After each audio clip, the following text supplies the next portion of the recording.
Good afternoon, everyone, and welcome to session 2 on ethical, legal, and social implications, or the ELSI of machine learning and genomics. I'm Dave Kaufman. I'm a program director at NHGRI in our division of genomics and society, and Eimear, my co-moderator. Hi, everybody. Yes, I am Eimear Kenny. I'm a professor of genetics and medicine at the Icahn School of Medicine in New York City. We're really glad to have you here, and we want to get going since there's a lot to hear and talk about. Our first speaker is Pamela Sankar. She's an associate professor in the Department of Medical Ethics and Health Policy at the University of Pennsylvania. And we'll get started with her talk. Good afternoon. I'm Pamela Sankar from the University of Pennsylvania in the Department of Medical Ethics and Health Policy, and I am going to talk this afternoon about ethical issues associated with machine learning. And I'm very pleased to be part of this workshop and very much looking forward to the discussion that we have afterwards. Today, the approach or the kinds of information I'm going to talk about machine learning is a little bit different than the way much of the ethical literature has dealt with machine learning. A lot of that work has focused on issues that are embedded in the technology. So transparency, bias associated with sampling, explainability, accountability. A lot of the other work in ethics about machine learning deals then with more standard medical ethics concerns. And what I want to do today is sort of move a little bit past that, and we'll see as I go along what I mean by that. We've heard a lot about machine learning, maybe a little bit less now than people are accustomed to. I think they declared 2018, somebody declared the year of machine learning in healthcare. But it is the case that we still see a lot of declarations about the importance of machine learning and the claims that it is the technology that will transform healthcare by reducing costs and at the same time improving quality. People have begun to question whether this might really happen, and so there are people who, as the second quote there suggests, asking whether machine learning is a giant with feet of clay. I think that studying the progress of machine learning is difficult. I know we have found it difficult because a lot of the work is proprietary. So you might learn about a project going on, but it's hard to keep track of it. Other projects are done, say at universities, are done under QI or QA. And so very often the results are not published outside of a particular institution. That said, it seems clear that progress has been made in areas like drug discovery and oncology, whereas progress into clinical settings of machine learning has been slow. As these authors observe, examples of fully integrated machine learning models that drive clinical care are rare. This development allows clinicians with limited machine learning knowledge to apply ML models to their data sets, and yet when they looked, they were not successful in identifying any applications in translational medicine.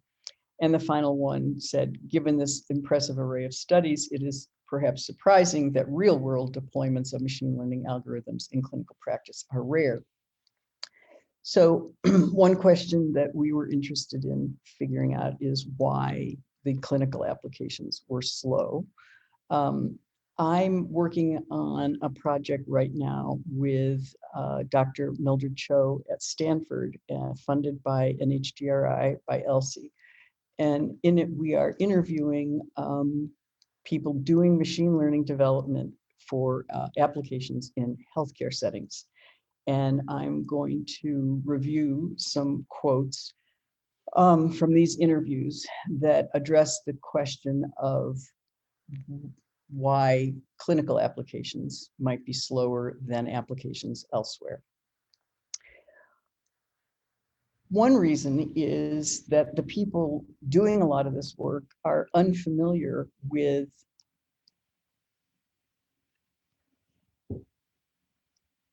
the healthcare setting. They have not worked, many of them have not worked in healthcare setting before. And they are challenged by what they encounter there in a very specific way. This quote. One thing to ask about an algorithm being developed is, and it can be really scary to ask, is but like kind of the worst case scenario. And I think that's a lot of the problem with healthcare is, you know, the worst case is that someone loses their life, you know, I mean, or it gets worse even. It's just versus, you know, someone's Uber didn't show up. It's a different worst case scenario. Often they're comparing their experience to financial, working in the financial sector, this person comparing it to Uber. Second quote, and so many of these AI groups just go into this big data like it's data and don't understand the consequences. I mean, there's not much consequences in telling people to buy the wrong book, but there's a lot of consequences in telling people the wrong thing in healthcare. Here's another similar sentiment. I think there are some issues there, but I think the disconnect that I've seen is in the ethos of how computer science has turned into a business. It has been built around this notion of tolerance to failure. The cost of doing it is cheap, so we can fail and move on and do another one. That is antithetical to medicine. You're not allowed to fail with people. That's not an acceptable ethos. What this person was talking about was having worked in the app domain, where obviously when you put an app out on the market, you want it to be relatively complete. But if it isn't complete, you get a lot of feedback and you can fix it. And so that's the mentality. You can always fix things. One of the most consistent themes that people talked about was problems with electronic health records, figuring out how to deal with those. And on the flip side of it, when they do send us labs, and they here is physicians, labs and other clinical data, usually in extracts from an EMR system, then that half of the battle is trying to make sense of that really, really crazy data to make it fit alongside the algorithms we've already built previously. The second quote. But they're interacting with like the user interface end of Epic, and they, the physicians, they'll say like, well, I just used the social history tab to code that.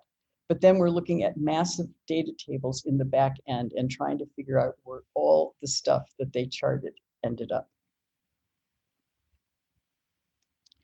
The problems with medical records, as I said, is the most common one cited, and it really speaks to a broad issue, I think, in machine learning. Here's a quote from one of our respondents.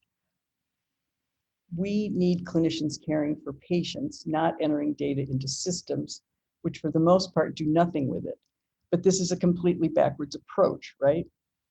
What we're basically doing, instead of designing a system that says, what do we need?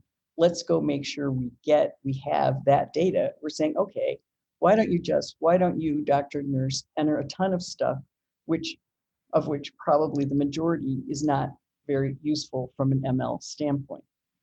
And this is an important, interesting point, I think, because it was a theme that I heard several times talked about in January 2020 at the Precision Medicine World Congress out in Santa Clara, California, mentioned by people who were very prominent in the field, that on panels, that nobody was actually saying that they were going to jettison the EHR, let's be clear, but that it was coming up as people started to think we need to think about whether or not it would just be easier to create new data systems de novo.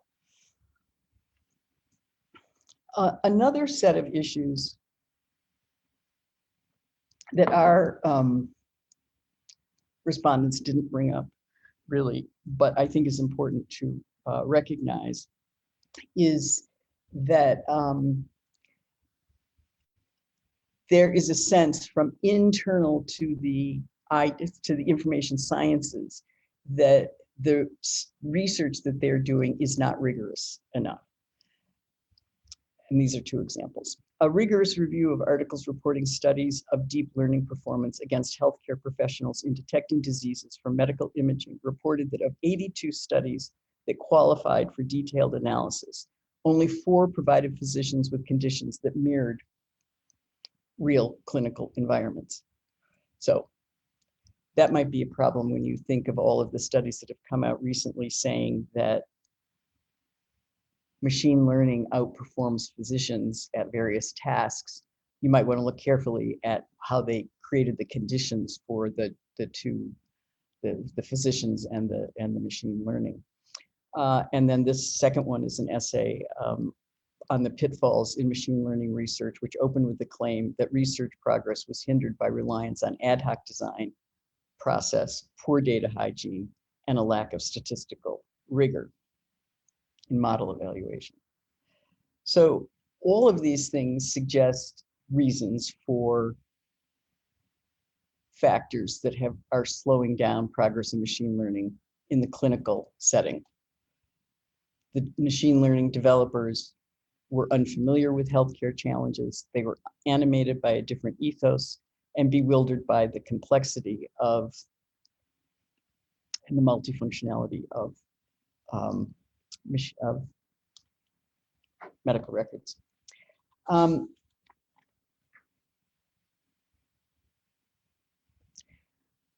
What we might say when we look at those explanations, and I meant to stay on that slide, is that this is evidence of a young field and that these things will change because people will become more familiar with what they're doing. And there's a very strong emphasis in working in teams.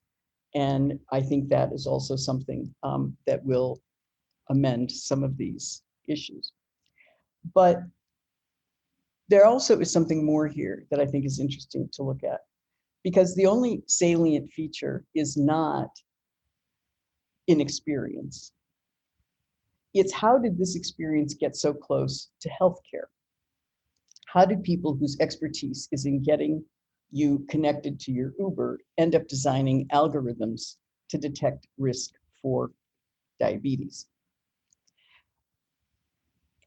It's important to consider, one way to explain this is to consider the history of machine learning.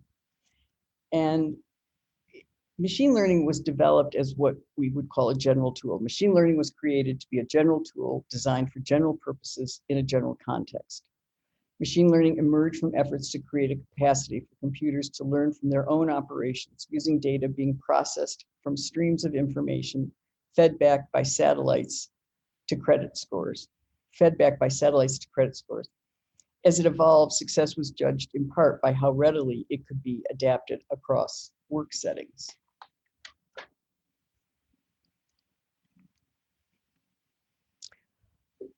Thus, machine learning developers who know very little about healthcare got so close to healthcare because it never occurred to them, or apparently anyone else, that they shouldn't or couldn't be doing this.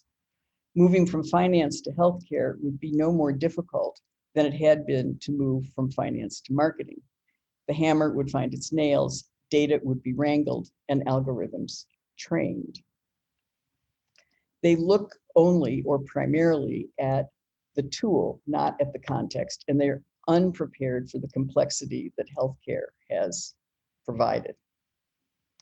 Interestingly, getting to the ethics more, there's a parallel in this, in the ethics literature, and that is an overfocus on the technology of machine learning, on what seems to be imminent in the technology. So here are some quotes that demonstrate that. Thus, the machine learning algorithm might face difficulties at providing a reliable medical diagnosis for a patient coming from Eastern Asia. Moreover, studies indicate that image recognition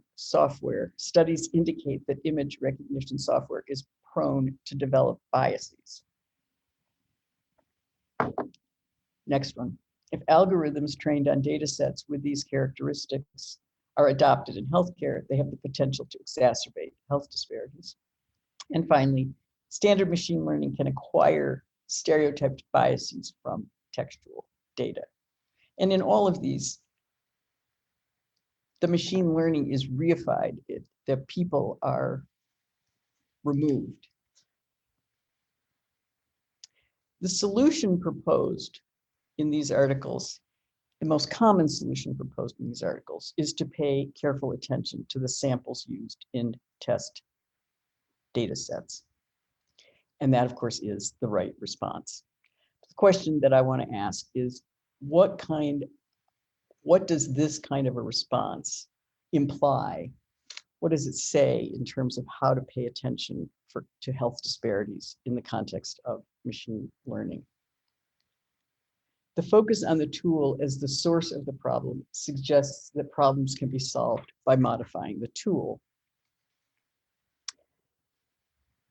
This is what much of the ethics literature focuses on. Effort is directed toward blunting harm, to improving transparency or explainability, mitigating bias by paying attention to sampling, all of which is necessary, but not sufficient. Because efforts to improve population health without worsening health disparities have to go beyond minimizing harms. They have to seek to maximize benefits. Specifically, they have to seek to promote health equity. The ethical challenge then posed by machine learning in healthcare is not to let interest in machine learning obscure our commitment to ameliorating health disparities, which may or may not be achieved with the help of machine learning, but in any case would require more than careful sampling. That's it. Thank you. Thank you so much, Pamela. I really appreciate that talk. And maybe we can start with a couple of questions from the board. Someone asks, and I think it's a good question. I think it's, I think something that you point out is the need for kind of multidisciplinary understanding. And so someone asked, do you think certifying machine learning engineers in related medical domains by the medical board would help to increase more clinical applications? Say the last thing again, certifying by a medical board? Yep, certifying a machine learning engineer in related medical domains, would that help to increase more clinical applications? Sure. Training. That's a possibility. That's a possibility. I do think that building off the natural or the way it has evolved, which is that there's a lot of team work. And if the integration of domain expertise, of medical and clinical expertise is more routine, more available, I think that that is a way to mitigate this problem. It's interesting that they have the idea of board certifying somebody. That's possible. I mean, one of the things that I was going to say, which is related, but in a different direction, is the idea that in terms of being able to assure or promote machine learning that addresses health disparities in the sense of promoting equity, not just of reducing risk, but of promoting equity, which is not the same thing as, I mean, it's good to reduce risk, but promoting equity really is a broader, a more robust idea. That what I was going to suggest was that they start requiring, in terms of FDA approval, that there be expertise, demonstrated expertise in an organization, in a team about health disparities. But they could certainly also do what the speaker suggested.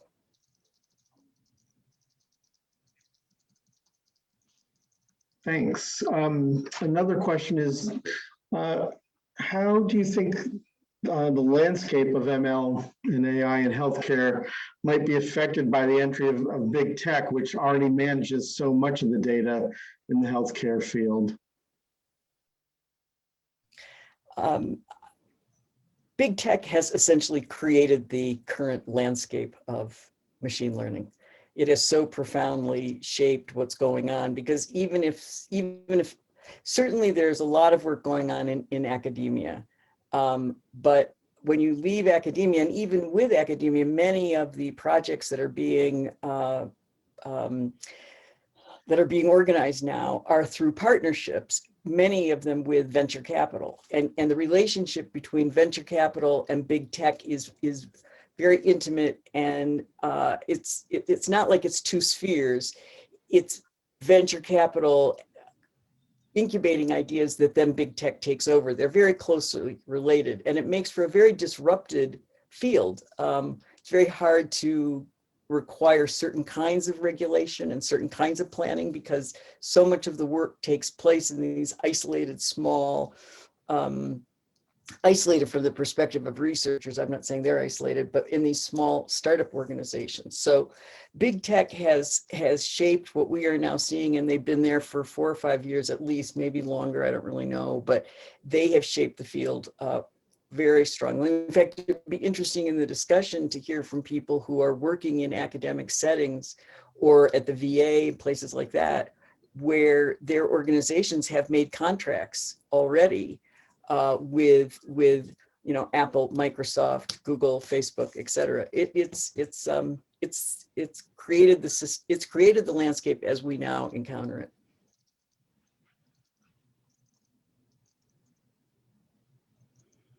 We talked about this a bit earlier, but do you have a sense that there's resistance from clinicians, and does that have any bearing on the pace? And I guess with respect to the pace of implementation, given some of the difficulties, I wonder if you think the slow pace is appropriate. But also, do you think that sort of clinicians' concerns about machine learning applications, either replacing them or just not trusting what they have to say, is that a barrier you're already seeing, or is that something that we're anticipating? Certainly in isolated situations. I mean, I don't pretend to have a grasp on all of the projects going on. That's actually one of the things that's sort of hard about studying this field. It's hard to get details.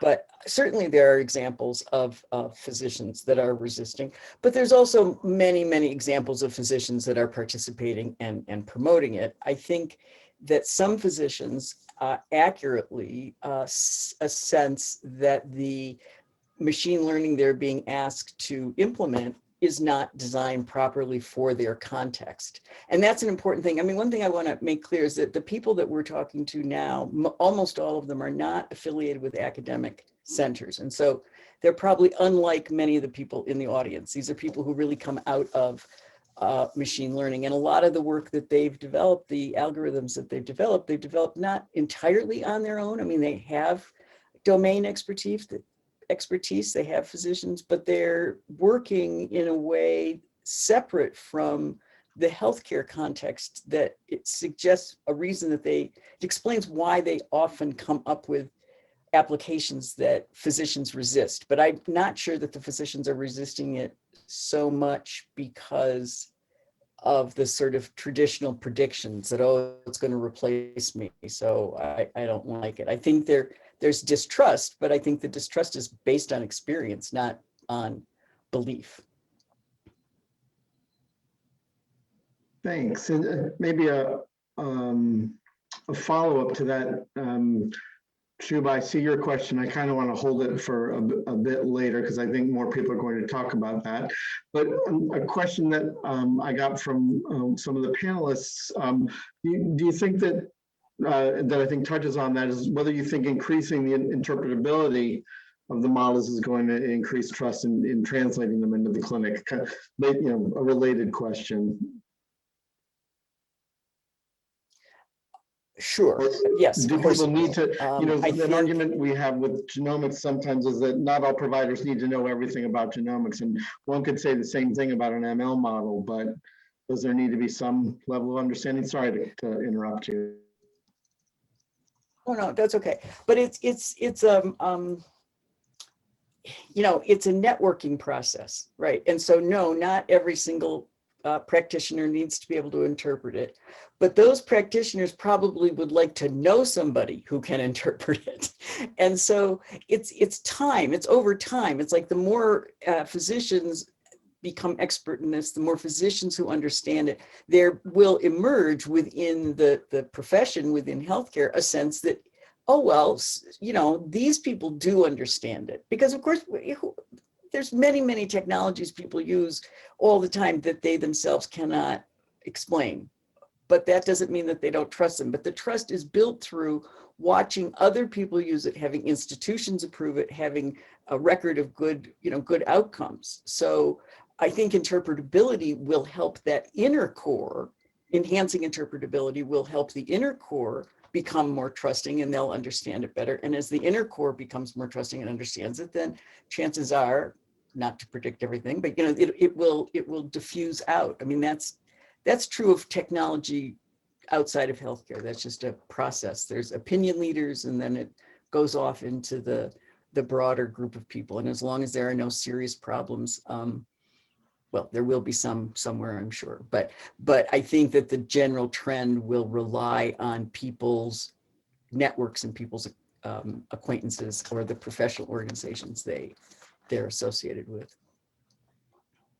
Thanks so much, Pamela. We'll bring you back for more questions during the broad discussion, but it's time for our next talk. Eimear? Great. Okay, thank you. Thank you, Pamela. So our next speaker is Varoon Mathur, who is a research fellow at the AI Now Institute at the New York University, a fellow New Yorker. Off you go, Varoon. Hi, thanks so much for having me today. My name is Varoon Mathur. I'm a technology fellow at the AI Now Institute, which is a multidisciplinary, interdisciplinary institute at NYU's Tanner School of Engineering, focused on really trying to understand the social impacts of artificial intelligence in systems. And today I want to be able to talk to you a little bit about our work and maybe how we're thinking about ethical systems can help inform some of the work you're all doing in machine learning and genomics. I'm coming to you live from Vancouver, from unceded Musqueam and Squamish territory. So I just wanted to start a little bit with sort of the provocation of exactly how we think about the social implications of these systems. And by doing so, I want to focus a little bit on two examples that came up with AI and healthcare in the last couple of months. On the left, what you're seeing is the headline from Vox on DeepMind's ability to create an AI model, which was a neural network that basically cracked sort of the benchmark at Cas14, which is trying to understand protein folding and predict how proteins would fold, given their sequence. And so that was a really interesting use case for AI systems that definitely sparked a lot of ideas around potential for AI in healthcare. But on the right, what you're seeing is a headline from months that just followed after, which was an AI or an algorithmic system used by Stanford's hospital network to distribute vaccines. And particularly the issue with that was the people that were prioritized in that system were not frontline care workers or resident physicians, but physicians that were senior and were probably not on the front lines or working from home. And so the question that really begs us from is, like, how do we define an algorithm, or how do we define sort of the ethical and social norms that govern these systems? And I think Christian Lum and Ruman Chowdhury both wrote a piece later on in MIT Tech Review stating that, maybe instead of focusing on the technical definitions of an algorithm, we focus on the harms, and centering the harms and the actual impacts that people have, regardless of whether or not the technical specificity or the complexity behind it differs greatly, but rather focusing on those harms is what really will allow us to elicit and understand sort of what those ethical implications ought to be. And I think that's profoundly important, especially in the world of genomics. This is a report that was created by Khadija Ferriman and Michaela Pitkin at Data and Society, which I think is a really great report that outlines sort of the larger social impacts of sort of precision medicine and the larger development of medical AI systems, primarily focusing on historical bias, on the lack of data, specifically around people of color. But I highlight just one of the things that they mention is that the use of data specifically is tied really to inequalities in spaces like criminal justice and welfare and child services, primarily because they have a surveillance component to them. And so how does that actually translate in genomics? And it's something that might be interesting. I guess one of the citations that they actually use at the very bottom there relates to, eugenics. The idea that what are the scientific correlations that are being used to build, develop systems that are then impacting people in real time? And so how does that data get misused, or how does that data not align with the good of people? And so I think that's kind of where we as an institute are coming at it from. We're an institute that's focused on creating policy recommendations around around the use and the governing of these systems. And I think one of the recommendations that we authored, which was looking at how we can move beyond technical fixes to address the larger political or social implications of these systems. If we believe that the technical definitions of these systems is irrelevant when thinking about their ethical and social implications, then the limitations of technical fixes ought to be of primary focus. And I think that's kind of what I'll talk a little bit about, which is a few instances in which some of our work is helping us think about the limitations of these technical fixes or these statistical adjustments that focus on quote unquote bias. So one area of this work is with emerging work with my supervisor and colleague, Dr. Elizabeth Kazunis, who's a postdoctoral fellow at AI Now. And what we're looking at is trying to analyze the landscape of research practices that look at trying to understand bias and try to fix bias when looking at AI models or algorithms built on electronic health records. And what we see is that there is a lack of ingenuity around trying to address model disparities when those healthcare records themselves have gaps in patient records, primarily because lack of access to care, lack of trust. Some systems that were specifically built on trying to understand behavioral health outcomes on electronic healthcare data would acknowledge the limitations due to the fact that there might be omissions in that care record, primarily because some populations, some people would be concerned about their use and wouldn't report them due to stigma. This I also focus on underreporting of chronic pain. Cultural factors play an important role in how people interact with care systems. This is also building on work by Dr. Kazunis in other spaces as well, primarily originating out of the human-computer interaction space. And that's one area in which, as an institute, we've been focusing on interdisciplinary work in that regard. Another area where technical fixes for systems might be limited, I think emergingly so, is privacy. Right now, data privacy is a huge issue when it comes to building, especially healthcare algorithms and models. And some technical fixes have arisen to try to combat that, and differential privacy and federated learning are some aspects of that, in which we can mask or encrypt individual data points, but preserve underlying sort of data summaries for the larger data set, so that analytics is still useful, especially for population health. But I think what we're fast realizing is that there's a myth around de-identifiability. I think on the right, what you're seeing is a New York Times headline, recognizing that MRI images of the face can be re-engineered to identify somebody. And that is data that doesn't have any personal identifiable information. And so privacy is another area in which governance models would need to focus less on the technical definitions of privacy and focus more on sort of data governance. Another aspect in which we're seeing the technical limitations of interrogating models is when thinking about flawed sciences and flawed uses. I think here particularly there might be more saliency with genomics and research around genomics, specifically around genetic testing and what that might look like, at least from a science communication standpoint, but also recognizing that data sets or data repositories of human genome sequences, particularly that, for example, of 23andMe, commercial entities, are subject to surveillance uses, especially with the police getting access to that data. And that will affect trust later on, especially for communities of color that are already over-policed and over-surveilled. And so that is another issue in which building these systems has limitations in which technical physicists just can't fix that.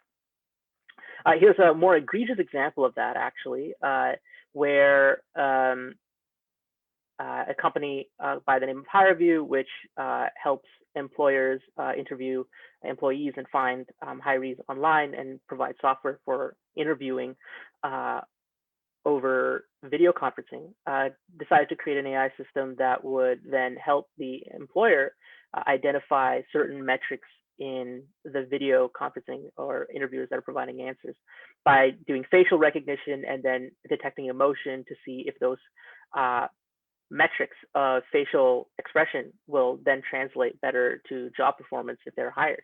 And this was obviously, this is a much more egregious version of this, where the AI system is built on very faulty science and faulty correlations. And this specifically on the right is part of an excerpt from a complaint from the ACLU and the EFF to the FTC to try to crack down on this. But this also has profound regulatory implications for agencies like the FDA, in which you know, some of these systems purportedly can get released, and the FDA has no real way of interrogating them outside of the technical fixes, which simply don't reach the, I guess, threshold in which you would want to evaluate the systems holistically. The top is a excerpt from Aaron Brodwin's reporting in STAT on the number of different algorithms that hospital systems have been deploying to try to triage patients during times of COVID. And now, of course, some of these algorithmic systems or these softwares have been fast-tracked because we're in a pandemic and FDA has released certain guidelines around their clearing. But the bottom is another quote from Andrew Beam, which I thought was fascinating. And he says, I think there's a dirty little secret, which is if you're using a local model for decision support, you don't have to go through any regulatory clearance or peer review research at all, due to the fact that hospitals have their own data and can build these systems in-house. And so releasing them without sort of the regulatory oversight that you would normally want to have is incentivized in some ways. And so how do technical fixes address some of these concerns when they do have profound implications on bias is important. Now, I'm not talking at all here about intellectual property as well, which is another case in which how do you build these systems that then have access is another issue going forward, but I'll leave that for another time. And so what I want to do now is recognize that I've outlined a couple of different places that technical limitations have, technical fixes have caveats for them, and the need for interdisciplinary work to try to understand the larger holistic space of these ethical implications. What I do want to talk about is a little bit about how we're thinking about solving them or addressing those biases early on in the development phase. And this is coming out of some of the work that I'm working on, looking at AI and global health, specifically with my collaborators and colleagues of Tarshi Prokyasta and Judy Gichoya at Indiana and Emory. I'm trying to understand how have some electronic or technical systems been built in low resource settings that have addressed bias and sort of these larger social implications for their work. And so one of the things that we've come across has been two things. One is that AI systems that are sort of built and developed to try to replace expertise or try to fit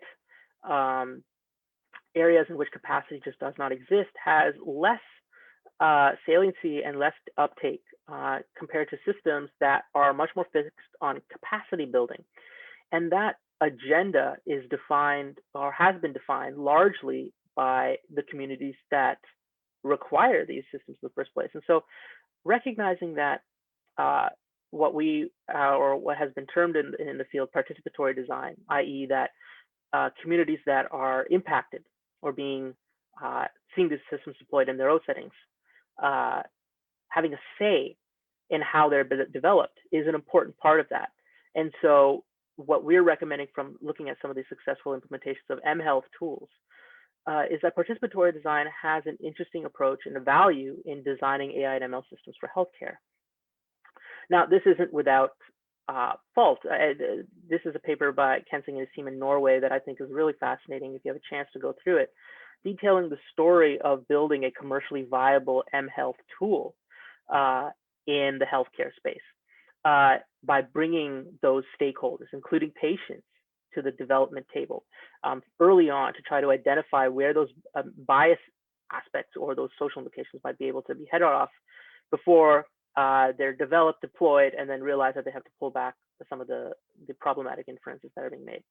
And one of the things that they notice is that in a multi-stakeholder setting, such as having patients, commercial partners, and physicians at the table at the same time, is that their needs are going to conflict at some point.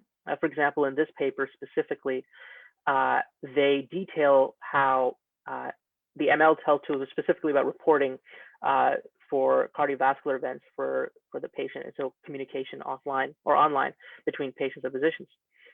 Patients really love notifying their physicians about what's going on, every little detail, and physicians found that becoming very problematic because there was a lot of noise in the data and it was just burdensome. But Medtronic, who was the commercial partner in that, really liked that patient feature because for them, the commercial value was the data that the patients were presenting. And that allowed for them to build machine learning models for other products. They were able to resolve this, but this was an interesting area in which commercial interests can skew bias and skew other ethical implications or workflow implications that may not be ideal. And this is something that I think, especially in healthcare, is very thorny and problematic, and participatory design at least helps bring to light. Here's another example in which that has had less of an issue. It had been much more profoundly impacted in a positive way. This is a report created by Madeline Eilish and Elizabeth Watkins at Data Society, working with the Duke Medical Center's team, especially led by Mark Sendak, on looking at implementing a AI algorithmic system to intervene for patients with sepsis, determining who would be at risk before terrible outcomes for the patient, and predicting how we can allocate that resource. And one of the things they found was that when developing those systems, recognizing that even though these systems are meant to be disruptive and change workflows in new ways, part of the implementation process, especially stemming from a participatory design approach, is wrestling with how to repair that larger political or larger upheaval of workflows. Specifically in this case, recognizing that nurses would have more power with physicians, and that created problems in communication. But how do you repair those forms of workflow? And I think that is where the really interesting work of dealing with the ethical implications comes to light, that doesn't see itself as sort of just fixing the technicals or fixing for statistical parity in the data set. And I think this was a really profound example of that. Now, to be clear, there were no commercial partners at the development of this system in the first place. So that might also play a large part in it. Obviously, I don't want to present participatory design as one fits all approach. There are issues in which participatory washing could be a significant threat, in which including communities that are being impacted, or including people that might be disproportionately harmed at the beginning, presents a way in which those concerns could be sort of washed or just used to be paid through lip service, if those concerns don't have any real impact in the development pipeline at the very end of it.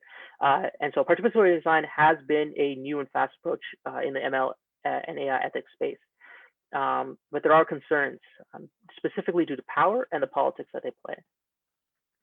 And so I just want to end on that note, at least for now, really recognizing, at least for me, the work that's guiding how I'm thinking about these systems being built and developed is that you can't really excise the political implications and the social implications that are thorny when building these tools that don't really have a technical sort of vantage point, but that do require interdisciplinary work. And that's why I'm working at the AI Institute right now. I'm looking forward to being able to speak more with you all. Thank you so much for your time. I appreciate it.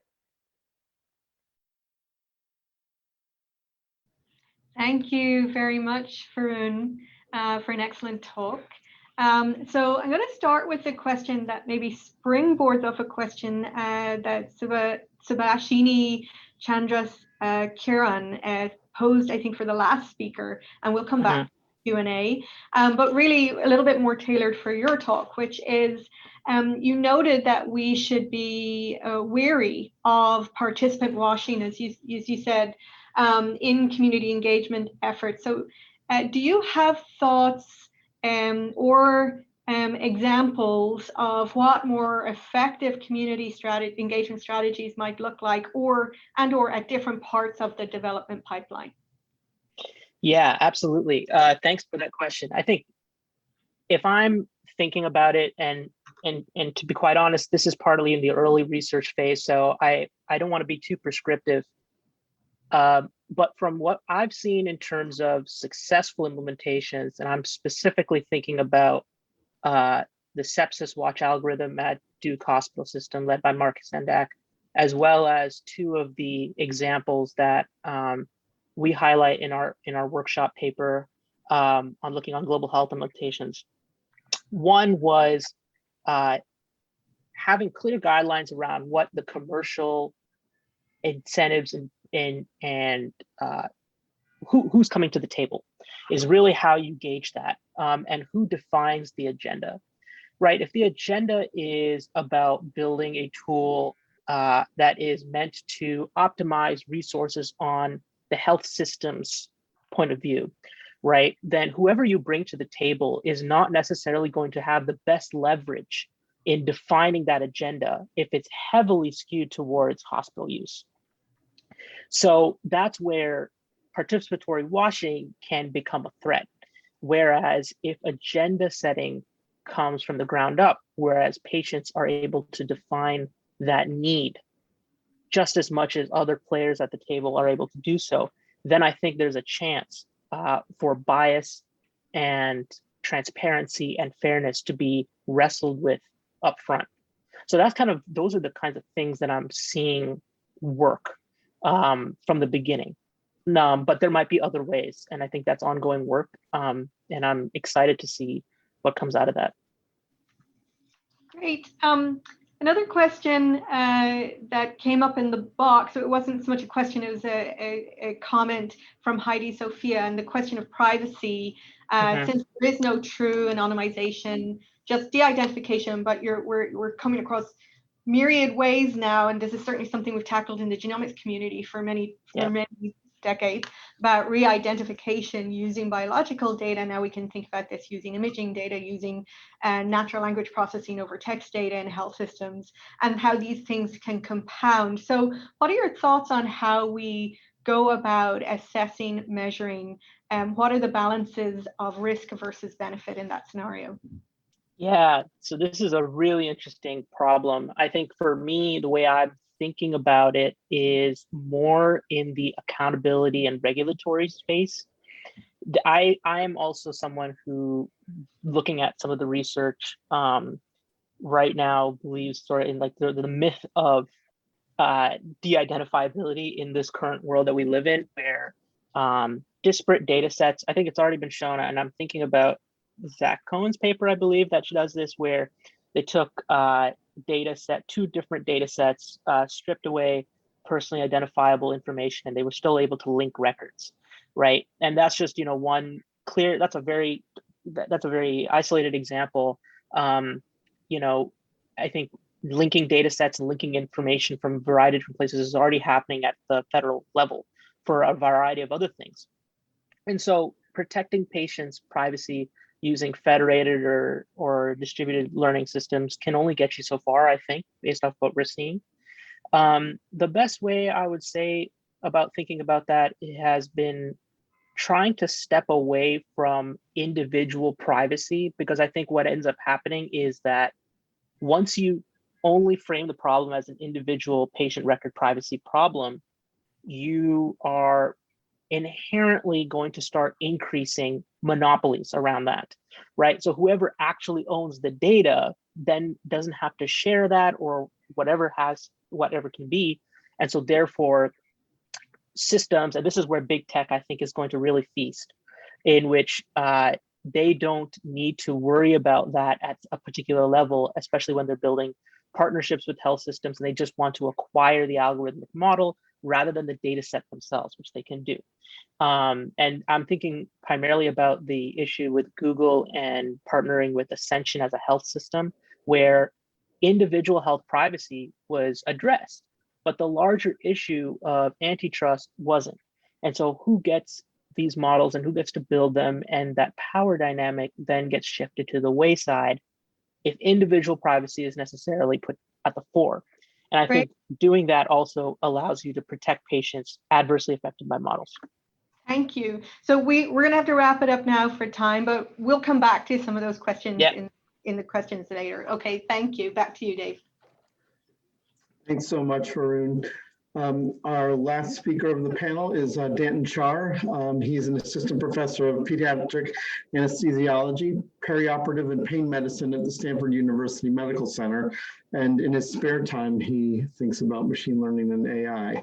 And so in the clinic, and so take it away.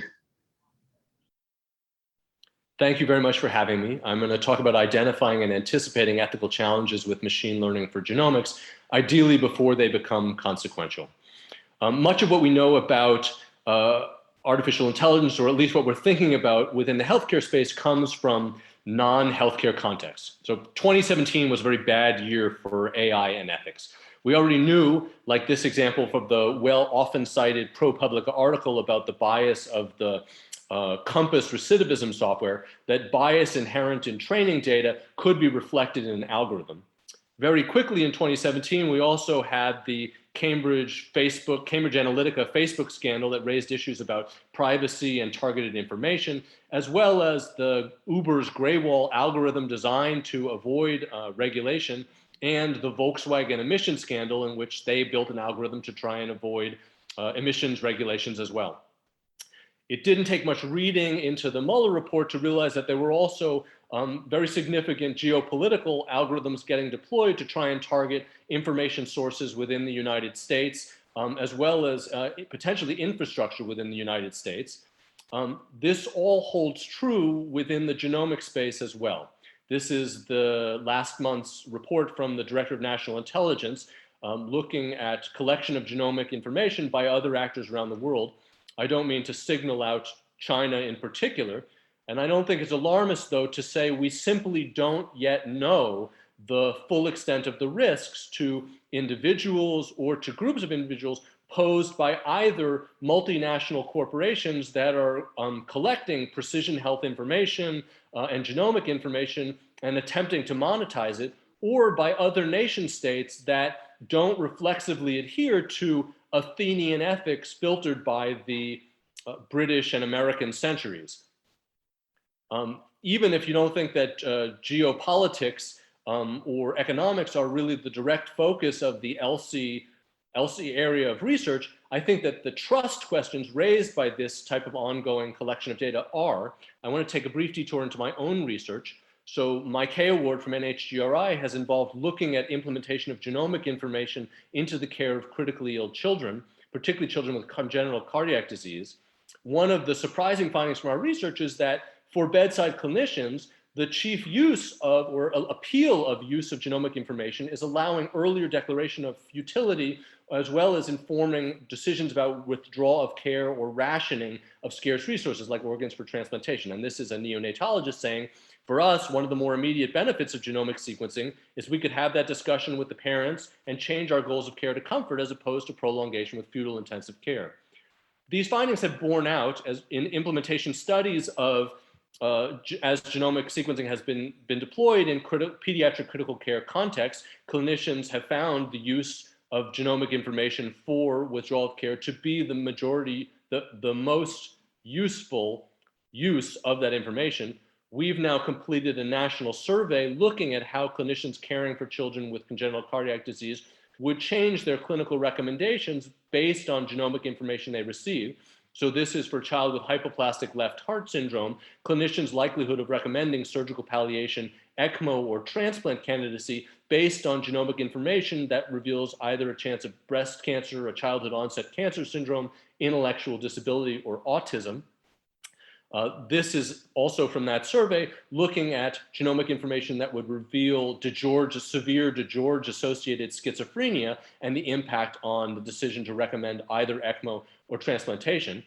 I'm not trying to vilify clinicians. All of these decisions are being made in the critical care context where there are scarce resources and tight benefit to burden ratios in many of these therapeutic decisions. And I think what we're dealing with are concerns that are ethically unresolved, which is to say it may make perfect sense not to offer an organ for transplantation to a child with a childhood onset cancer syndrome because we know that the immunosuppressive medications accelerate neoplastic disease.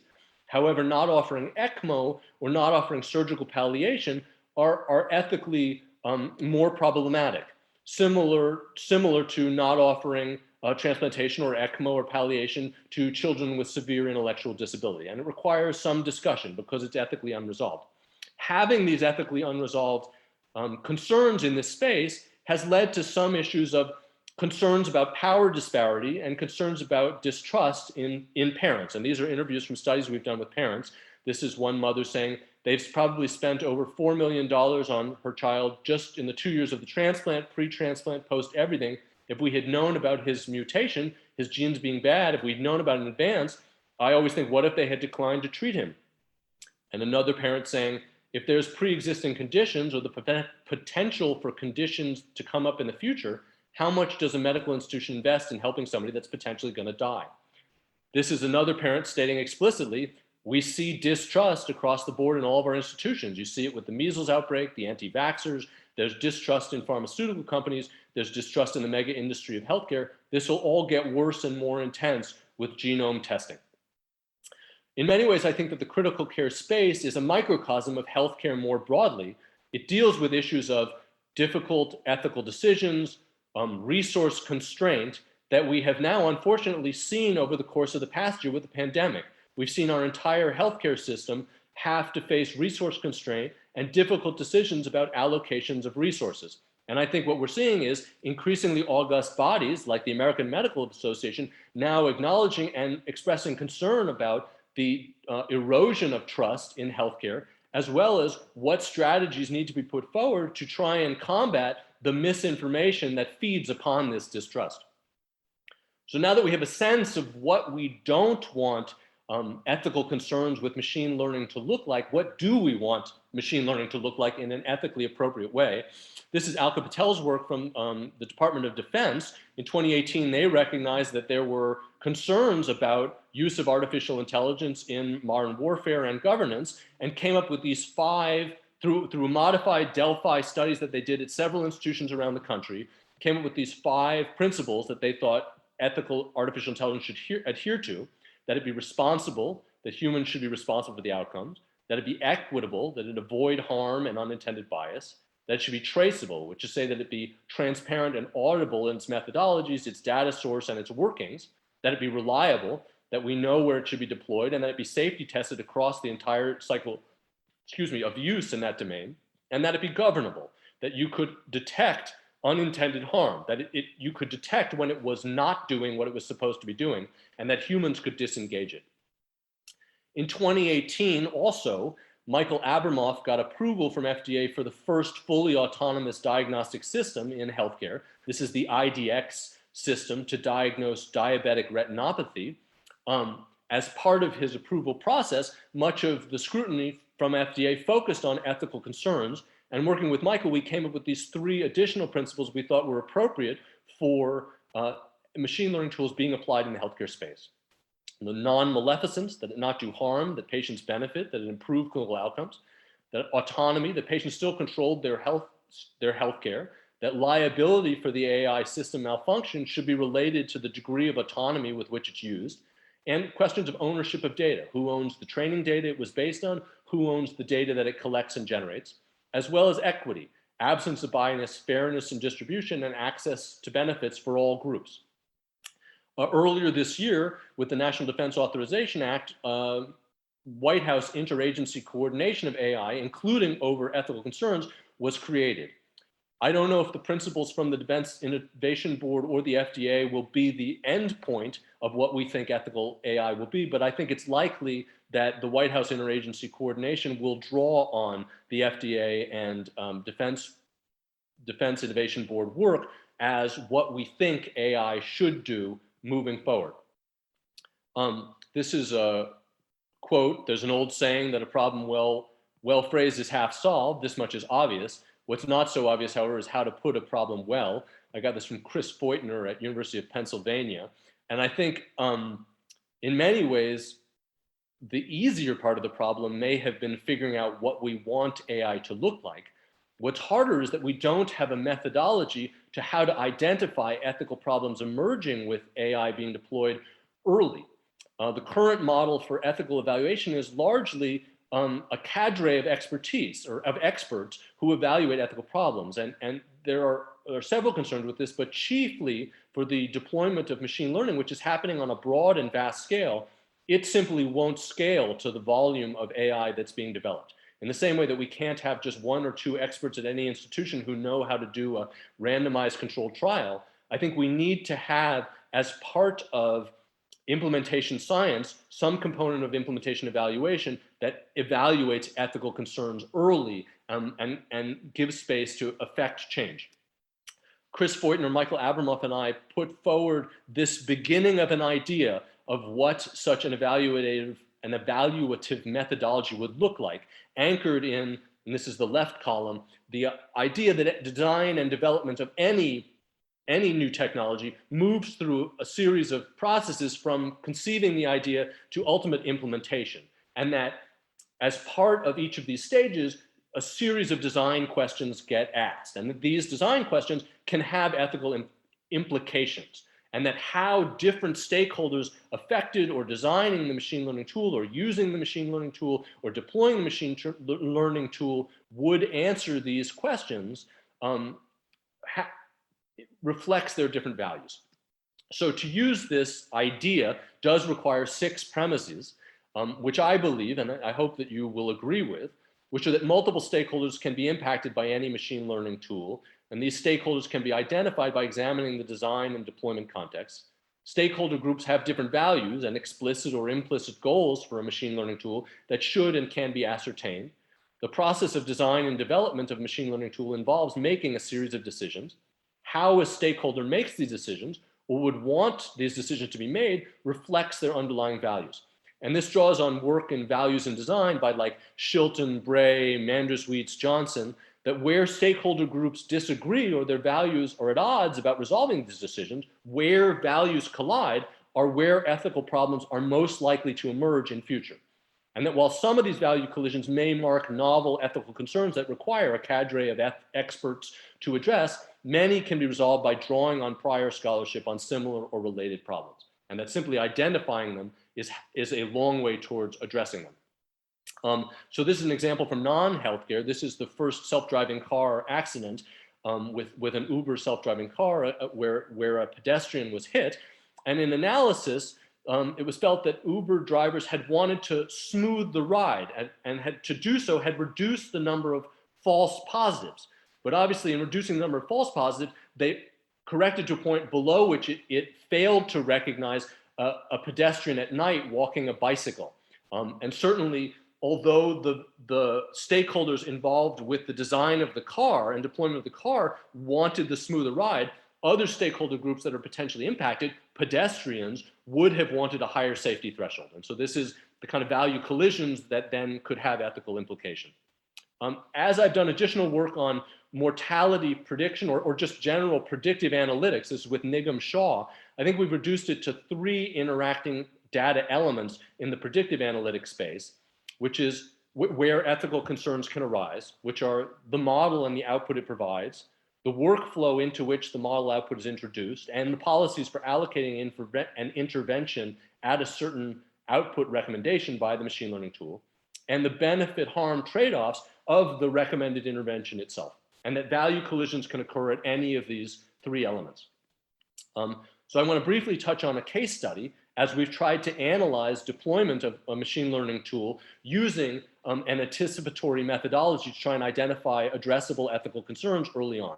So this is a mortality prediction algorithm designed to be used. So when patients are admitted to an inpatient medicine service, the algorithm, they tried several different models to make this algorithm, but the overall goal is to identify the likelihood of 3 to 12-month mortality in the being admitted patient as a marker that the patient could benefit from a conversation about advanced care planning. And it stems from a very laudable goal, which is that most Americans would like to die at home, but many Americans are still winding up to die in intensive care units because of sort of poor recognition of mortality and poor advanced care planning. And so this is an attempt to try and address that concern.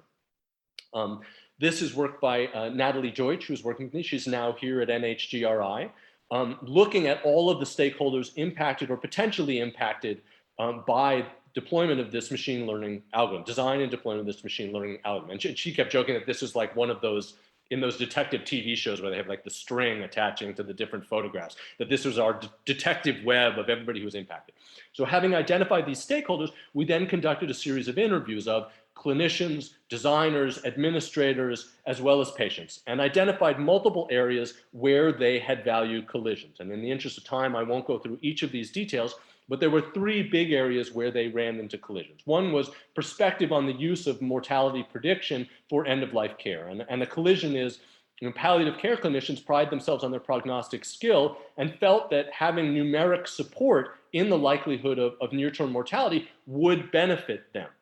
Other clinicians felt quite strongly that whether a clinical gestalt is being used or data is being used, there's going to be a ceiling on the accuracy of mortality prediction, and that there's an inherent trend in numeric exceptionalism that people are more likely to believe a numeric output than they are necessarily to believe someone's clinical gestalt, and that clinical actions might be taken that could be limiting to someone's overall life by having this numeric mortality numeric in the chart. Related to this within the workflow was the question of who actually got the mortality prediction. Should it be delivered to patients? Should all of the clinicians involved in a patient's care have this mortality prediction? Should only palliative care clinicians get it? In the original implementation model, the mortality prediction was only going to the palliative care service, who were then using it as a screening tool to identify patients who might benefit from advanced care planning. And a concern about introducing a mortality prediction into the clinical space was that there could be unintended uses. And then another concern of the benefit-harm trade-off was just because of the speed with which machine learning tools are being deployed and the overall attention they're receiving, was how to protect the machine learning mortality prediction research from external pressures like administrative or social media scrutiny before the research was actually completed. And this is a quote from one of the designers explaining their interaction with administration. At one point, they were asking me if we could successfully predict if patients have less than 24 hours to live. Because if they've got 24 hours or less, we're going to admit them to an observation bed and not actually admit them. An observation means they're not officially admitted. And if they die in observation, they don't count as a death against regulatory measures. And I was like, I feel like I'm going to vomit in my mouth right now because you're telling me you want to know they're going to die in 24 hours because you wouldn't put them in a normal inpatient acute care bed. You'd put them in observation. So based on our analysis, the design team was able to prioritize needed efforts focused on 3 areas. One was examining alternate implementation strategies to delivering the mortality predictions, which they're going to into the workflow, which they're going to continue to do to see, well, should the bedside clinician get it? Should a counseled conversation with the patient be where the information gets delivered. The other was almost a branding concern, that if they were concerned about unintended uses of a mortality prediction, which the designers were saying, well, it's only validated to be used for advanced care planning, maybe they should stop calling it a mortality prediction and should just call it something like an advanced care planning needs probability, and eliminate the confusion that was arising in clinicians and patients' minds about, and administrators, that it could be used as a general mortality prediction. And another that we will all need to consider as we move forward is how to shield ongoing research into mortality prediction from social media or premature scrutiny until endpoint-driven studies are completed, in the same way that we have protections similar to blinded clinical trials. Obviously, concerns that we need to continue to work on are: when should future ethical analyses be conducted? Should it be done iteratively? How do we make this part of implementation science analyses of machine learning deployments? How do we study algorithms across entire learning healthcare systems as opposed to simply just individual deployments? And how to better streamline the ethical analysis process. Obviously, there's very labor intensive identifying everybody and doing individual interviews. Can we consolidate the questions? Can we deliver them? Which questions are highest yield? Can we deliver them in other ways? Can we figure out optimal number of stakeholder assessments needed? And these are my acknowledgements, my obvious gratitude for the K Award from NHGRI and the Human Centered Artificial Intelligence Seed Grant, as well as everyone who's been involved in all of this research. Thank you very much for including me. And thank you so much. We've got a couple of questions in the chat that I kind of want to hold for the broad discussion. So I'm gonna ask you a couple of things. Maybe these aren't easy ones, but do you feel? I guess I'm going to turn one of Courtney's statements into a question. Do you think that with the complexity of the clinical genome, physicians can benefit from ML or AI assisted tools in clinical genomics as a clinician who's been looking at these applications? Oh yeah, I mean, absolutely, right? The downside of being, right, the joke is if I was an optimist, I wouldn't have become an ethicist. But absolutely, I think the promise of machine learning is that it will allow, algorithmic tools in general, is it'll allow us to process this big data that constitutes genomic information that's part of precision medicine, to allow us to make connections amongst the data that no individual clinician, or even from the public health tools we've had over the 20th century and into the early 21st century, have been able to make. So yes, absolutely. I'm very hopeful for what machine learning and AI can do. Great. Another question, kind of the same question came up twice. In your evaluation implementation science approach for anticipating ethical issues, where there are these value collisions, how does one address inherent asymmetries in power? So a great question, and I don't. I would rather it be thought that what we're trying to do is a starting point, not an answer. I really want the take-home message from the talk to be rather that we need a methodology and it needs to be something that could be more deployed than that we have fully solved it. I do believe one of the problems that needs to be discussed with AI implementation everywhere and machine learning implementation everywhere is exactly that. I know that Dr. Sankar spoke about clinical deployments of AI and machine learning tools, but I think that inherent in this power disparity is this issue of that many of the most clinically impactful deployments are in fact going to be things like allocations of material supplies and financial costs that occur in the background of healthcare delivery, and yet are fundamental to it and are very easy, low-hanging fruit for machine learning tools and are already being deployed across many industries in that way. And those power disparities, I think, are going to have to involve an open identification, like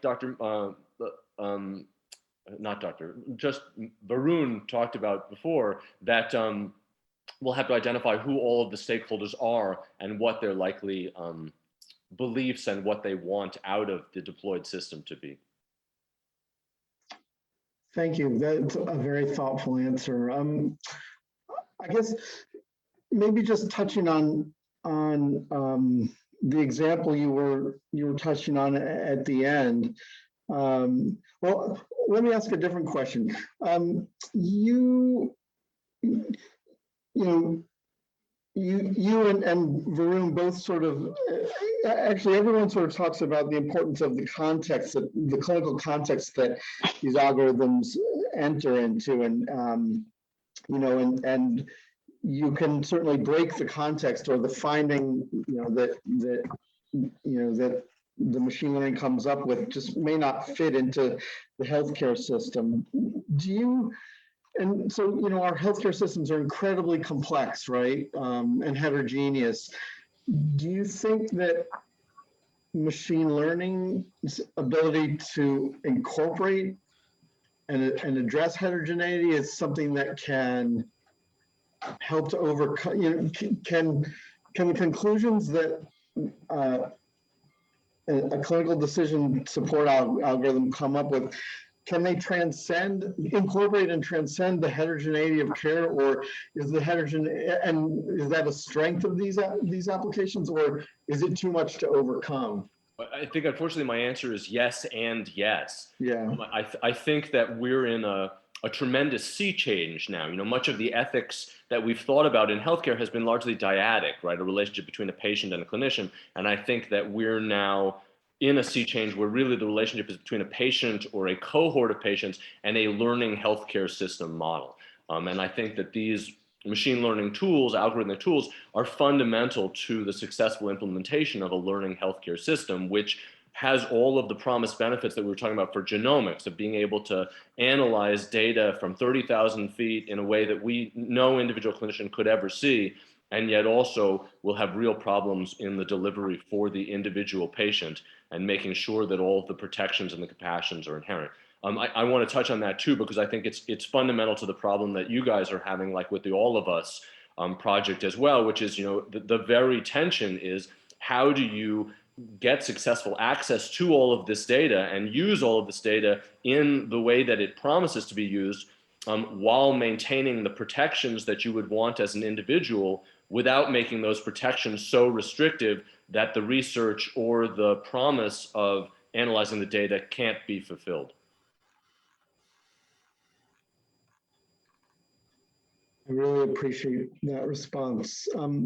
With that, I think it's, if I'm not mistaken, I think it's about time to move to general discussion. So maybe we can bring Varoon and Pamela back and dig in. Great. So I'd like to invite Danton and Varoon and Pamela. I cannot see you, Pamela. I know your video may not be working. Okay, wonderful.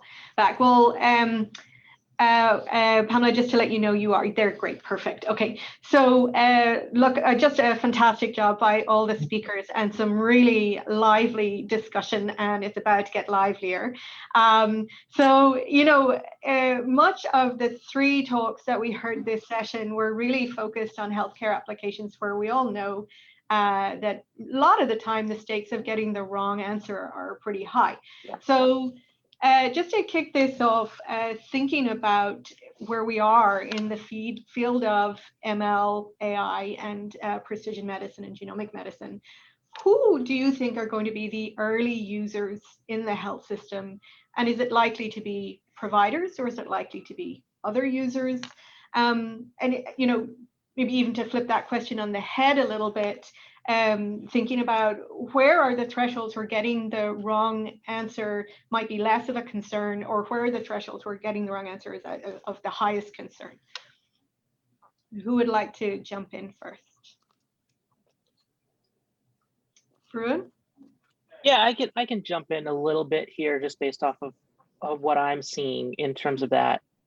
I think the adoption by providers, specifically within, you know, the public-private research partnership, is going to probably get a better long-reaching start than I think some startups that are trying to capitalize on this early are getting. I'm, you know, thinking about a couple of startups that are trying to do, you know, machine learning around predicting, you know, certain genes for a couple that's expecting a baby, for example, and that being very precarious, right? Because the science behind that's a little faulty. And I don't think that they're going to get very far, A, from a regulatory standpoint, but also B, from a trust issue.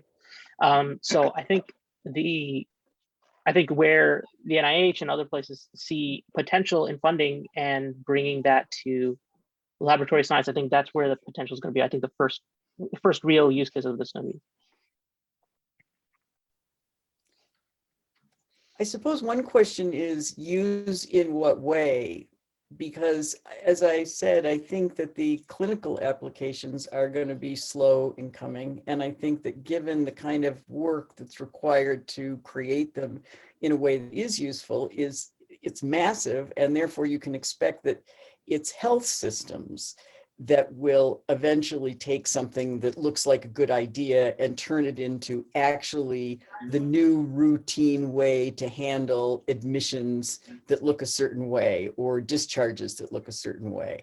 And so it's health systems that have to decide to adopt it. And I think that there's certainly, and Danton made this clarification, which is useful, much what I talked about was clinical applications. There's a lot of machine learning integrated into healthcare already on the operations side, scheduling appointments, making sure that the, parking lot doesn't get too full, making sure supplies are available, all of that. So there's a lot of it there. That's not really what I've been talking about. And of course, it's important ways other than just those ideas, payment, insurance, et cetera. But once you get to payment insurance, you have a pretty close overlap with clinical things, clinical issues. But I do believe that it's going to be sporadic and it's going to take a while in the clinical setting. But maybe others disagree with that.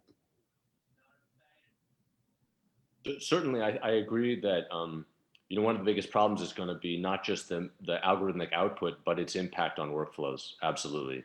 And I think what's so challenging for us is in many ways, a lot of the ethical problems we're looking at aren't that are sort of indistinguishable from whether the algorithm actually simply does what it's supposed to do. And I think that distinction is going to continue to be a gray area for a little while.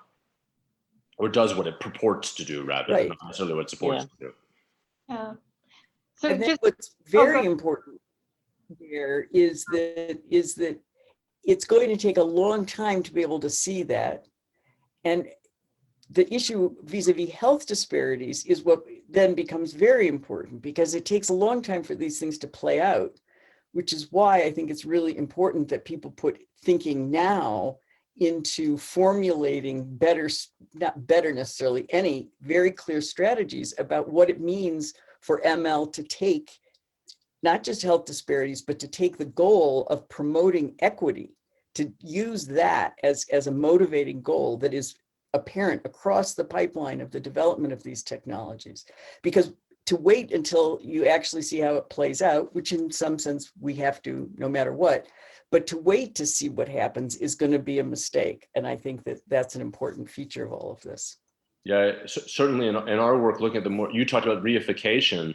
I think, looking at mortality prediction, that's a real concern, because when people have started trying to use mortality prediction for, say, allocation or decisions about what therapies to offer for, say, oncology or radiation oncology, if you use an all-cause mortality prediction, that has baked into it health, wealth, race disparities, and it doesn't make the algorithm output wrong, but it also means that someone who has those disparities disadvantaging their mortality simply doesn't get the more aggressive treatment. And how we address that inequality up front is going to be a real issue with these tools.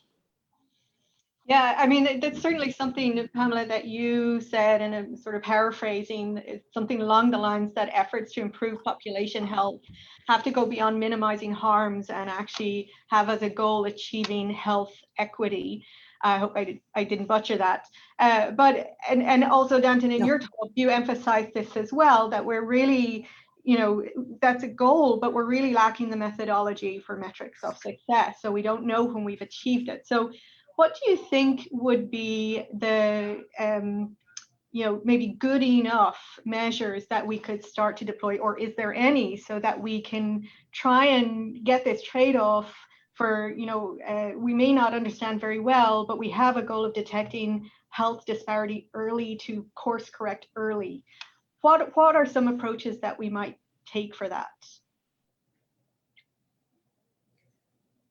Well, I think the most important thing is for the machine learning, the people who are experts in machine learning now, for them to think through what are the metrics, what are the features, how are they going to evaluate it as they are creating the machine learning. And yes, you're right, we absolutely should have metrics to evaluate these technologies once they are deployed into the clinical setting or wherever they're being used.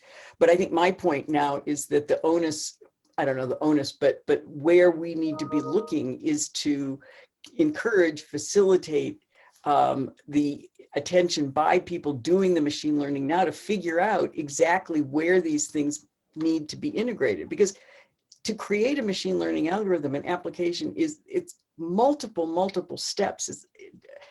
Every step is a decision. Every decision has a value embedded in it. And somehow there needs to be a better theorization to guide machine learning workers so that as they're making those decisions, they have a sensibility directed there so that they can think about those things as they are creating them. And then, of course, you have to test it. You have to, implement it and see whether what they thought would work does work. Yeah, actually, that brings me to a question from Laurent Philippe Albo, and I'm just going to paraphrase this a little bit, but really, it's about tying the whole part that the AI ML community needs to learn about ELSI and the methodology there, but also the other way around, how the ELSI community could learn about aspects of AI and ML. And actually, he's making a point that, that actually the community think about ML and AI very differently and maybe even in nuanced ways. How can that community provide a better explanation of those tools and better ways, methodologies to assess them, etc. So how do we bring, I mean, there are efforts like this, of course, but how do we continue to foster bringing together communities, not just exclusively to ELSI communities and AI communities, but all the other stakeholders? So I can answer that question as someone who's done that. As Danton pointed out, yeah, I'm not a doctor. I'm a software engineer by training. No, I appreciate that. My dad's probably howling watching this live stream right now. But I think for me, the way I've sort of maneuvered my machine learning expertise into trying to integrate how my skills is in trying to build or think about applications has been really trying to foster larger discussions around interdisciplinarity, but also building those diverse development teams. And so just building off of like understanding, what are those metrics? Because I think that's kind of inherently tied to this question. Recognizing that building a model that can beat a benchmark or a couple of physicians or is represented by an AUC score of whatever is not going to necessarily translate into the clinical setting. And that is actually some fact that has to still be understood by the computational field, right? And that's not just a fact of learning, that's a cultural difference. And those cultural differences in disciplines need to be bridged in a way. I also think at some level, there does need to be some sort of federal regulatory guidance on this, because there's a lot of silos that are being built around these, and different hospital systems have their own way of dealing with this, which I think is great. But discussions like these that lead to some level of federal guidance on this, because I think the FDA is also kind of step up on this level as well. Great. Okay, so I want to hop a little bit to the Q&A board, and one of the questions that got a lot of votes was from Mildred Cho, and it really is dealing with conflicts of interest.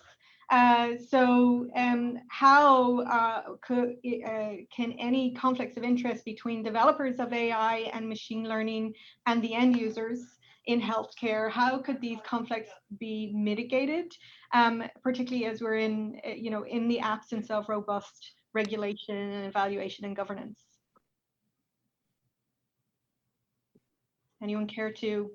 Yeah, I can jump in if just as a first case. I think one of the interesting things that we've seen has been the way.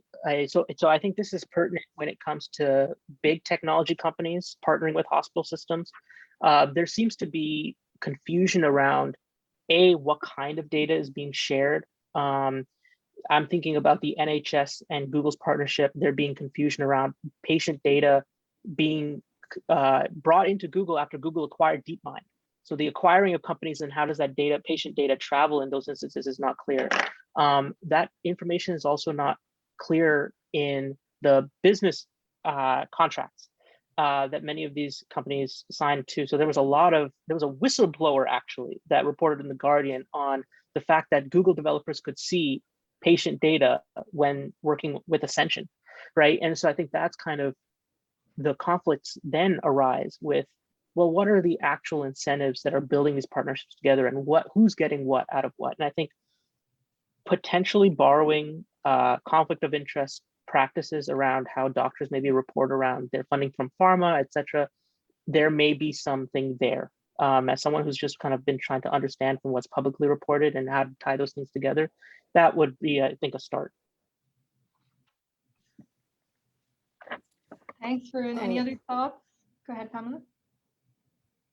I think this is a very rich and complex area of what's important to look at in the ethics surrounding machine learning in healthcare. Certainly one strategy is to just make the whole concept of conflicts of interest more obvious, more known, more knowable, more accessible to people working in machine learning who've not come out of healthcare. Mm-hmm. So the whole concept of you really are supposed to serve one master, not two, where does that come from? I mean, it comes out of the relationship between the physician and the patient. And although that is mimicked elsewhere in our society, that is one of its most crystallized places, law also. But I'm not sure that within machine learning as a part of training, I don't know that the concept of conflict of interest is very well is discussed. I'm going to guess that it probably isn't. So part of what you'd want to do is to work on training programs or curriculum or articles, joint articles, things like that, to just bring the awareness of the concept of machine learning. I also think that the idea that most or much of this work is done under the auspices of QI and QA raises many, many issues, because to the extent that the QI and QA is overseen by the healthcare institution, and to the extent that the healthcare institution is trying to cut costs, which is in itself not a bad thing, but one can imagine that there's your conflict of interest right there. You're supposed to be caring for the patient, but you also want to save money. Not that they are by definition in conflict, but you can imagine that they could easily become in conflict. And so I think that a lot of what has to happen is really, to begin with, a very clear description of the novelty of these intersections that happen now in machine learning and healthcare. This is really a different landscape. There's now this other entity, it comes in, it's fully formed largely from the outside. And as we've been talking about, you know, there's questions of interpretability and all, but the point is, I'm trying to say is that it really is a different landscape, and it is something that needs description and articulation. And I think that that is the first step toward trying to respond to what are potential problems. Yeah, thanks, Pamela. Also teach big tech what conflict of interest is. Well, that actually brings me to another question, and the concept of profits and costs has actually come up a couple of times. But another question, because big tech is a big player in this, has come up throughout the three talks. Does any of you have direct or indirect experience with working in an environment, or an indirect experience of big tech who has entered into an agreement with a health system or an alliance with a health system? And what did that look like?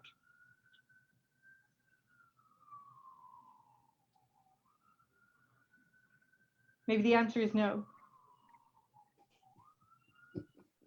Not yet. No, not yet.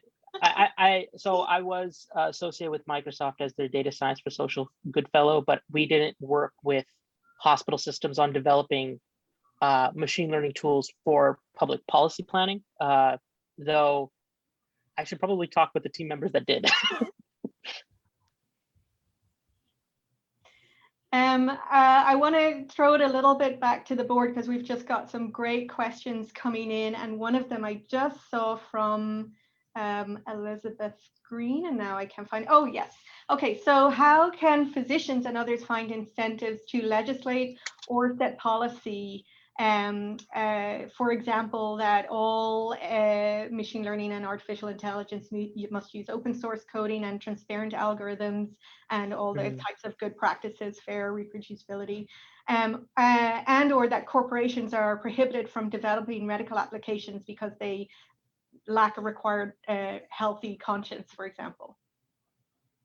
We certainly are probably going to wind up, you know, I mean, the AI machine learning tools are not distinct from other technologies. We certainly have precedent for other technologies that are regulated differently in different nations or different economic communities, and that's probably likely going to happen with machine learning tools as well.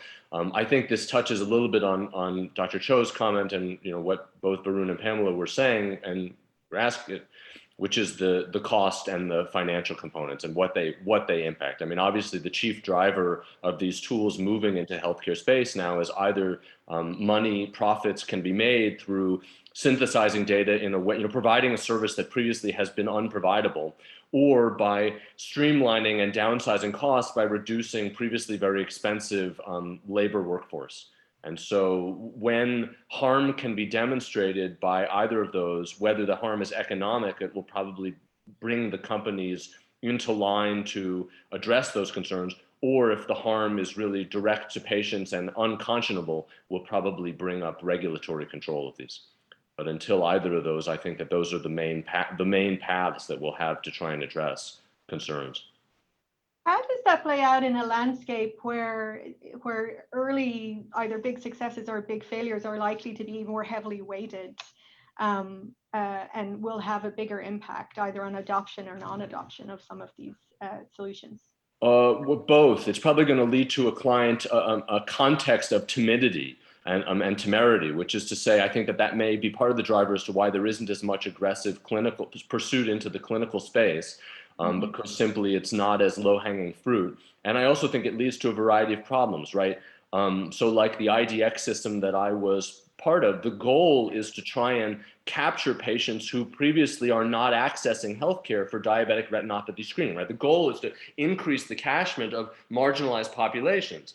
And yet, by definition, once you bring them in, because they're marginalized health populations, simply diagnosing them is inadequate. But now you've taken ownership of the problem, right? So if you go to a third world space, or even if you go to many slices of America, although you can say because this thing is at whatever the local pharmacy is that they have a diabetic retinopathy, that doesn't mean that you can materialize a workflow pipeline of ophthalmologists to actually treat them and provide care. It's similar to the problem with many of medical missions diagnosing congenital heart disease in third world nations. It's simply because you can diagnose the disease doesn't mean that you can get the infant or the child to some sort of healthcare system where they could provide a necessary intervention or necessary surgery. And I think that if people are forced to take that ownership or ethically because they probably should take ownership for that, I think many people will stay away from aggressive pursuits to increase that catchment of otherwise marginalized groups. So just to follow on to that, you know, we heard a lot about lack of access, underreporting, underrepresentation, certainly in genomics databases for big swaths of the population for many complex reasons. So what might be some of the non-obvious ways that that set of circumstances could compound in the utility of MI and AI in healthcare? Do we think that we can anticipate what's going to happen or not? Go ahead, Pamela. If I understood your question, one of the ways that this can get compounded is because of the rhetoric that has surrounded machine learning, which is very similar to the rhetoric that surrounded precision medicine, that it's going to transform medicine. It's going to have better care and cheaper care, and this is going to be the next thing that will save the healthcare system that has so many problems. That has also been said very specifically in the context of precision medicine, specifically about health disparities. Join this effort, all of us, the effort, or similar things like that. Join this effort, donate your information and your DNA and your other biological samples and specimens, and we will improve, we will mitigate health disparities. Some people go so far as to say we will eliminate them, but let's just stay with the middle one. We'll mitigate them. Well, as machine learning rolls out as the next big thing, if this doesn't happen, if this is not made good somewhere, somehow that you can really point to, then what we will lose is trust. And you know, we're on a thin line there with whether or not we have public trust right now, but it certainly was built up. An enormous amount of effort was put into this for the precision medicine effort. And that has sort of slightly stepped back now that machine learning is what people are talking about. I mean, it is as active as a you know, kind of research and kind of healthcare. It hasn't stepped back, but in terms of public perception and public coverage, it's, you know, machine learning is what you read about now. Well, if we get through the end, if we get to a certain point in machine learning and not much has happened, then that undercuts all of the promises made in the name of precision medicine. And if we undercut those problems, we don't make good on those problems, I am very pessimistic as to the kinds of support we can anticipate from the public going forward for these efforts. Great. So I'm gonna, go ahead, Oh, Varun. I was just going to say, I 100%, I think Pamela put that really well. I think in the long term, there's going to be that fallout of trust if those examples don't surface. I would say AI Now Institute in 2018, we created an algorithmic impact assessment framework for public agencies as well as private agencies who want to start thinking about how to be transparent around auditing so that there's more transparency around how they're procuring. I think that might be a part of that for sure. The other flip side, of course, is that just as we acknowledged, and I think Danton brought up really well, is that AI systems are being used all the time in the back end for organizational purposes. I think those might be happening and working really well.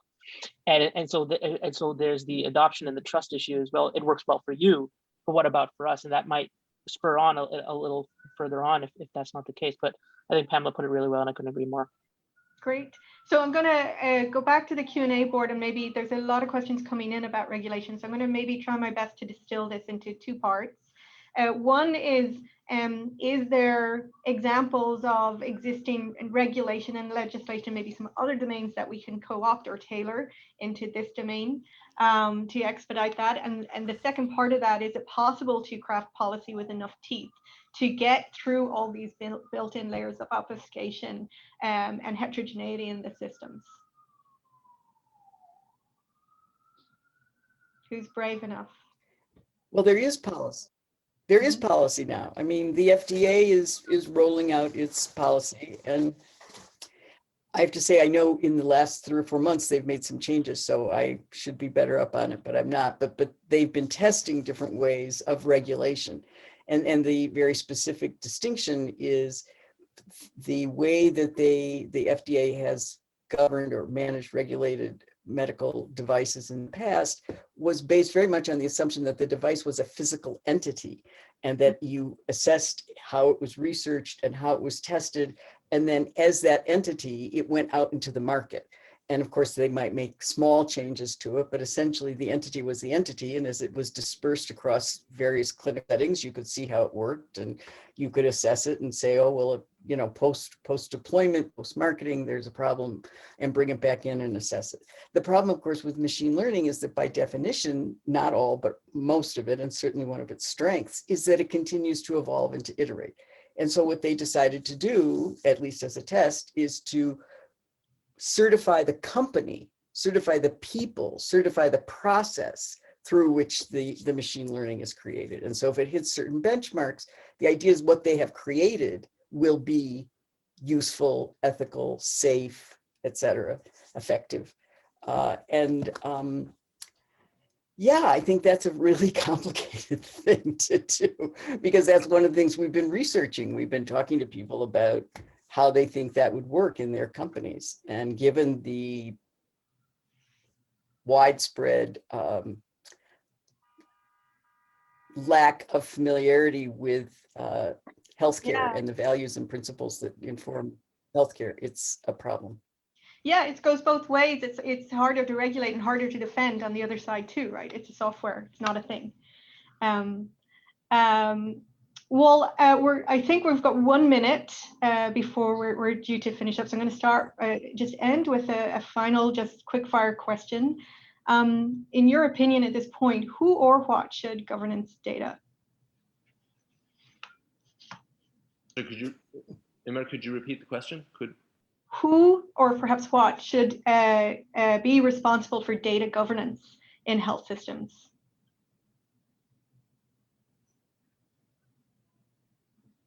So if I'll go Public first. foundation that gets created specifically for that. Go ahead, Varoon. Sorry. No, Go ahead. that's pretty much, that was what I was going to say.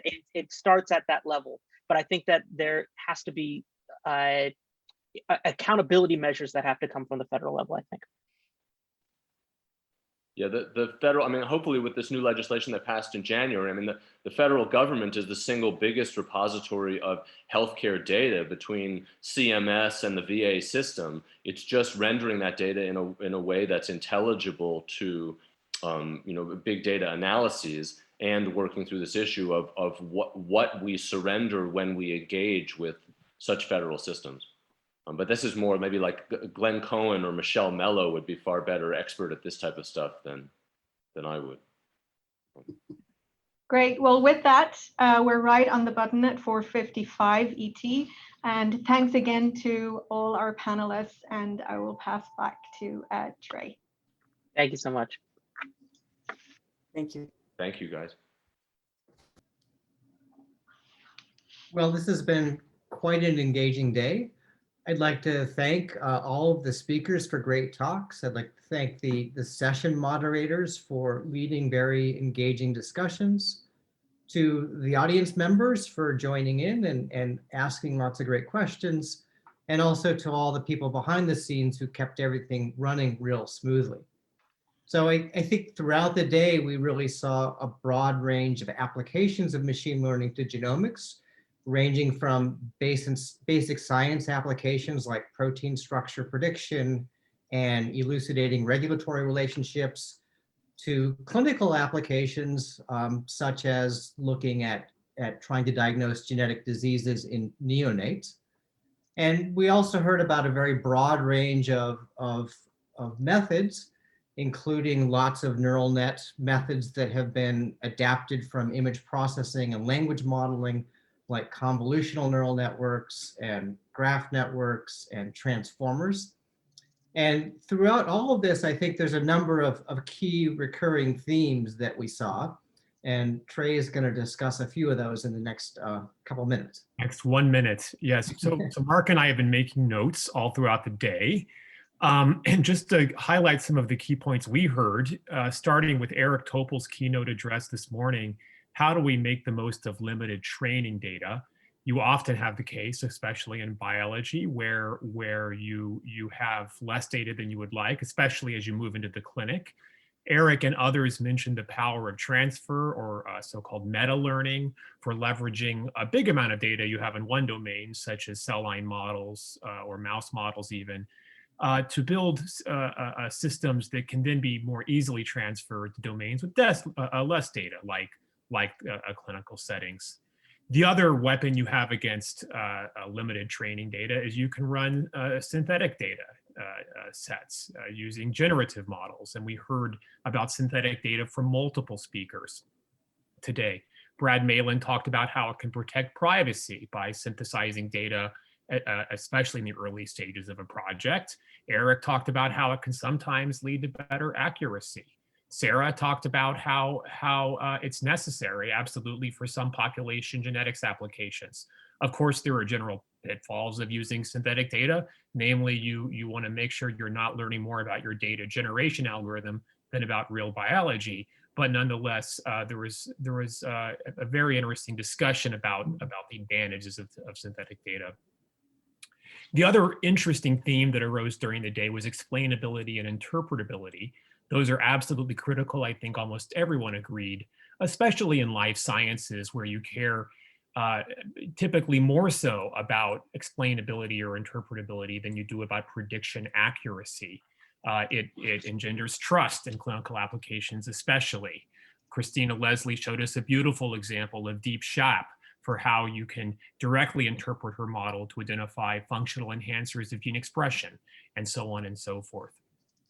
And then the other major theme, or another major theme raised by Pamela Sankar, was why progress in clinical machine learning has been slower than we'd like. And the major points there were, one, it's absolutely the highest stakes type of learning possible, so very different than someone's Uber failing to show up or failing to recognize your favorite cat on the internet. And so for that reason, we need to take things more slowly. And Malin talked about a sort of graded process for how we can do that. And so Mark, back to you for remaining points before we round this out. Okay, I think we just have maybe 1 minute, but we also heard about a number of the ethical, legal, and social issues that have always been front and center at the NHGRI. So we heard about the fact that many populations tend to be underrepresented in genomic data sets, like GWAS data sets, which tend to be very heavily focused on people of European ancestry. And I think we might hear more about this tomorrow. We also heard about concerns with privacy preserving and technical ideas like secure multi-party communication that might help with being able to leverage data from different sites and more representative data without explicitly having to share it and reveal it. And we also heard some interesting comments from Brad Malin about the very real financial costs of trying to use a cloud. And in fact, tomorrow we'll have a whole session that's focused on resources for machine learning. So maybe that discussion we can postpone until tomorrow. I think we're right at 4:01, so we should probably wrap it up. But again, tomorrow there's another great set of talks and discussions, and we will start again at the same time tomorrow. See you tomorrow, everybody.